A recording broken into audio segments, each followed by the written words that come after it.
Assalamualaikum warahmatullahi wabarakatuh. Selamat berjumpa di mata kuliah Manajemen Resiko Sistem Informasi. Baik, sebelum kita lanjut ke perkuliahan, alangkah lebih baiknya kita berkenalan dulu. Berikut adalah biodata saya. Kemudian lanjut ini mengenai background pendidikan dan posisi saat ini saya bekerja.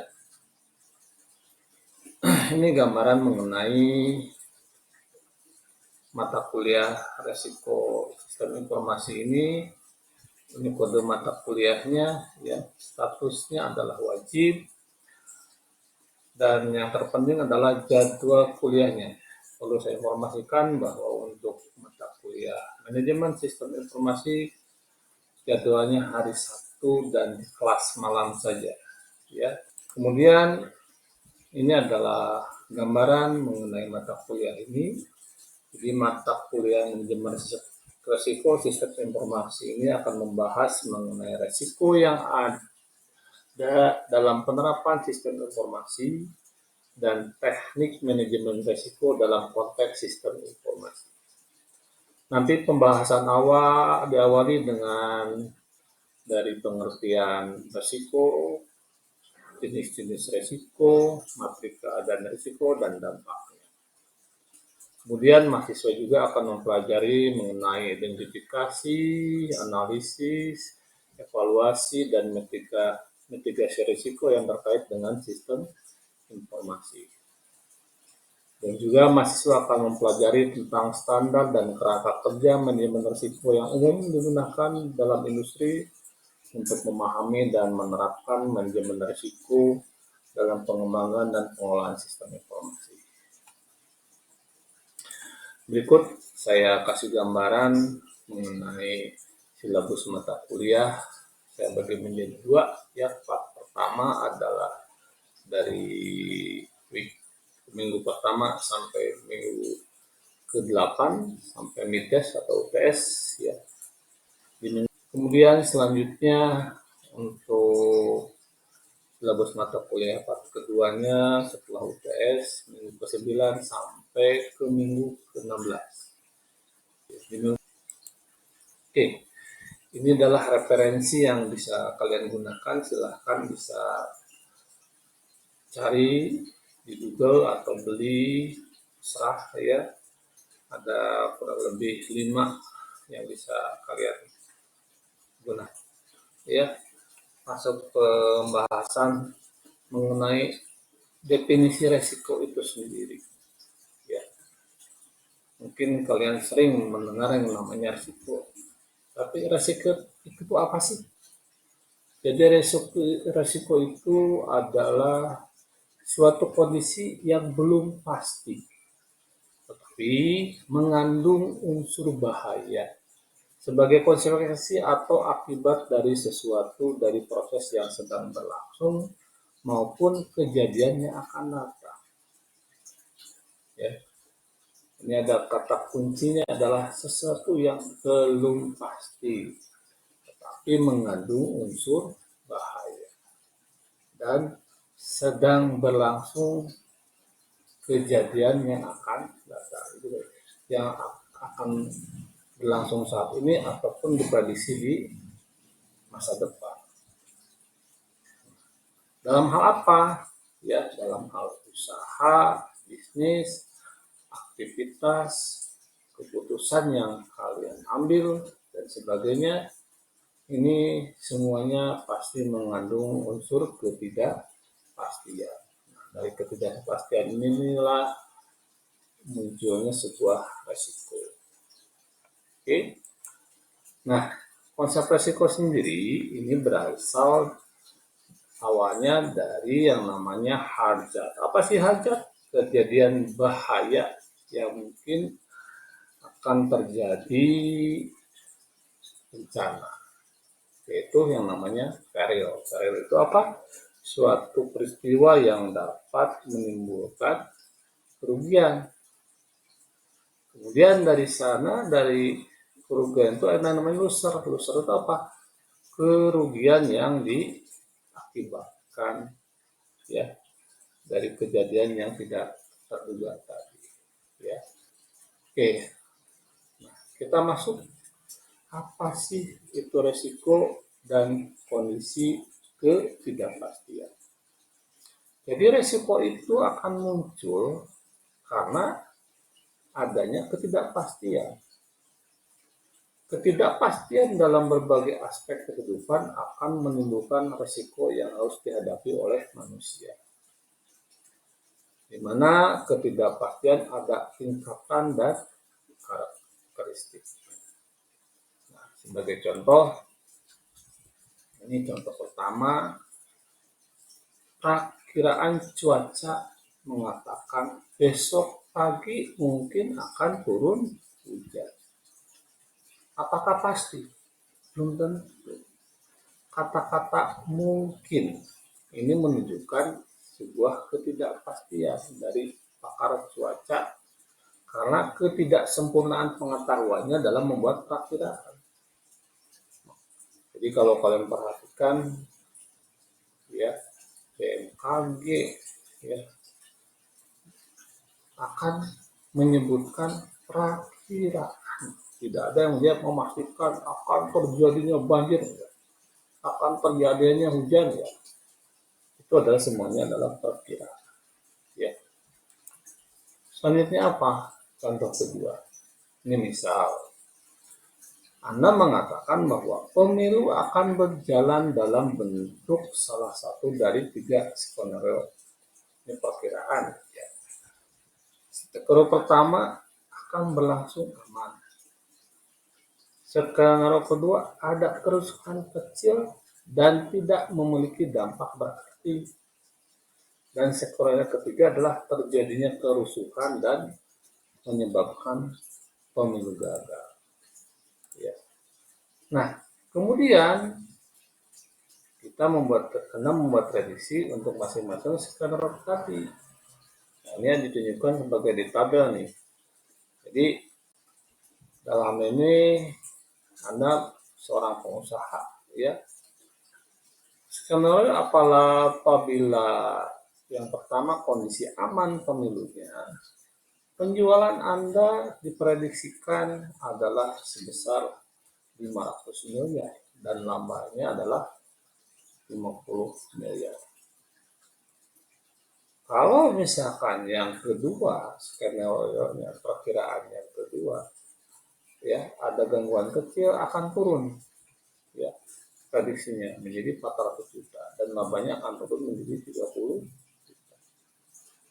Dan skenario ketiga, pemilu apabila gagal, maka penjualannya akan memungkinkan jatuh ke 100 miliar.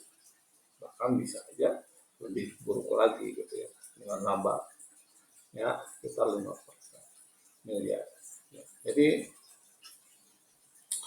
dari tabel tadi ya, maka apabila Anda ditanya seberapa besar kemungkinan dari masing-masing kejadian tersebut akan terjadi, jadi Anda tidak akan dapat menjawab karena tidak ada data yang mendukung. Seberapa besar kemungkinan itu akan berjalan aman? Ya tidak tahu. Seberapa besar kemungkinan kamu akan menghadapi gangguan? Ya tidak tahu juga. Jadi berapa besar kemungkinan kamu akan? Jawabannya tidak tahu. Itulah yang disebut dengan ketidakpastian. Nah, beda halnya dengan yang namanya BMKG. Dia punya data, mengolah data. Dari data-data tersebutlah disampaikan sebuah prediksi perakiraan. Ya. Oke, nah tingkatan ketidakpastian itu ada 4 tingkat ya pada dasarnya. Yang pertama, tidak ada sesuatu yang pasti. Ketidakpastian pasti. Hasil bisa diprediksi dengan pasti. Contohnya apa?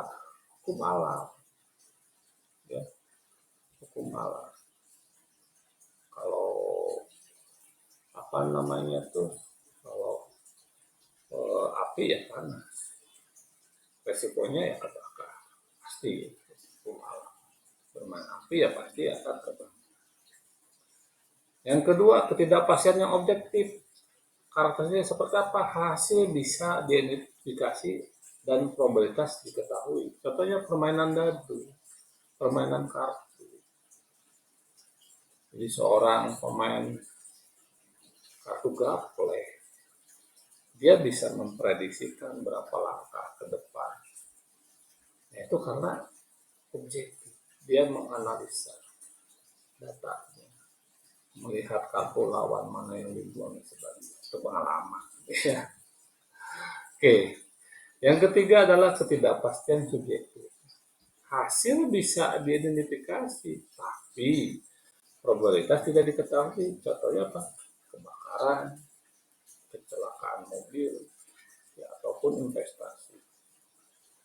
Kita kalau investasi main di saham, ya itu ada prediksinya, tapi nggak bisa, ya, dipastikan.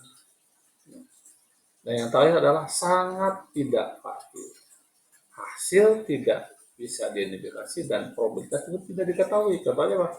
Eksplorasi angkasa luar, karena sesuatu ini benar-benar baru dan belum pernah terjadi. Nah, kemudian apa ya perbedaan antara ketidakpastian dengan risiko? Kalau ketidakpastian, jenis subjek yang tidak kuantitatif, sedangkan risiko itu dalam ukuran kuantitas subjek, jadi ukuran apa? Kalau ketidakpastian jenisnya. Ya. Yang kedua, tidak dapat mengukur fluktuasi probabilitas. Sedangkan dalam risiko itu dapat mengukur kemungkinan nilai suatu kejadian dengan fluktuasi. Makanya di BMKG ada kan potensinya hujan sedang, hujan lebat, itu dia ada ukurannya, potensinya dihitung. Kemudian ketidakpastian, tidak ada data pendukung mengukur kemungkinan kejadian. Kalau di risiko ada data pendukung, yaitu pengetahuan mengenai kemungkinan kejadian.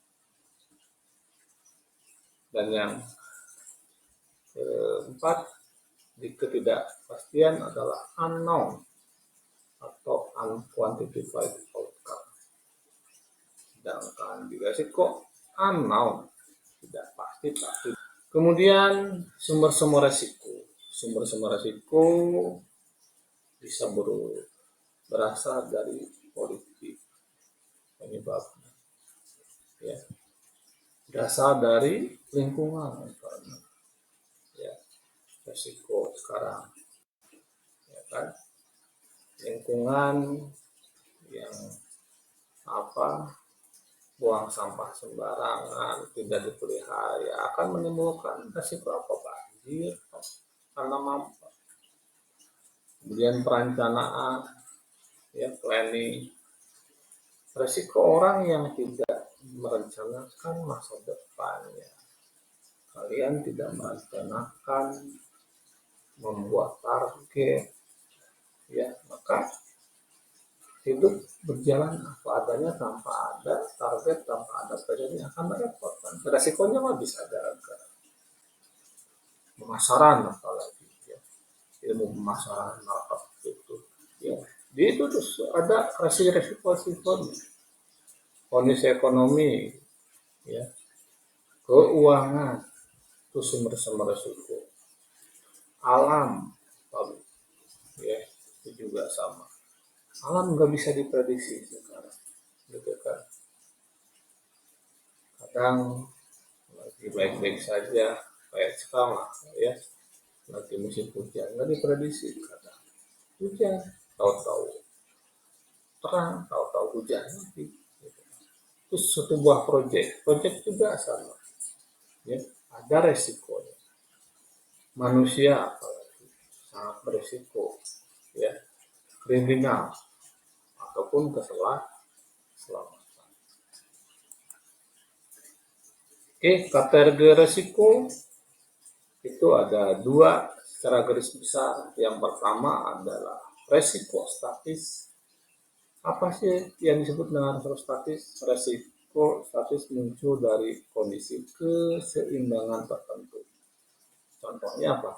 Resiko terkena petir merupakan resiko yang muncul dari kondisi alam tertentu. Ya, kalian bisa pernah lihat bagaimana orang main sepak bola karena dia berada di ruang terbuka, lagi musim hujan, ya ada petir, potensinya kena. Yang kedua, resiko dinamis muncul dari perubahan kondisi tertentu. Contohnya resiko perubahan kondisi masyarakat, ya, masyarakat yang berubah budaya, perubahan teknologi menunjukkan resiko. Contohnya adalah masalah yang paling gampang adalah masalah belanja online aja. Dulu itu masyarakat lama itu kurang percaya dengan yang namanya sistem online. Kalau sekarang malah membludak, bahkan akses pasar tradisional sudah kalah. Itu adalah resiko dinamis ya, yang harus diperhitungkan. Ya, mohon maaf apabila ada kekurangan, kita akan coba bahas mengenai pembahasan dulu di minggu depan. Ya, kalau ada hal yang ingin disampaikan, ditanyakan, silakan. Saya tutup perkuliahan malam ini. Assalamualaikum warahmatullahi wabarakatuh.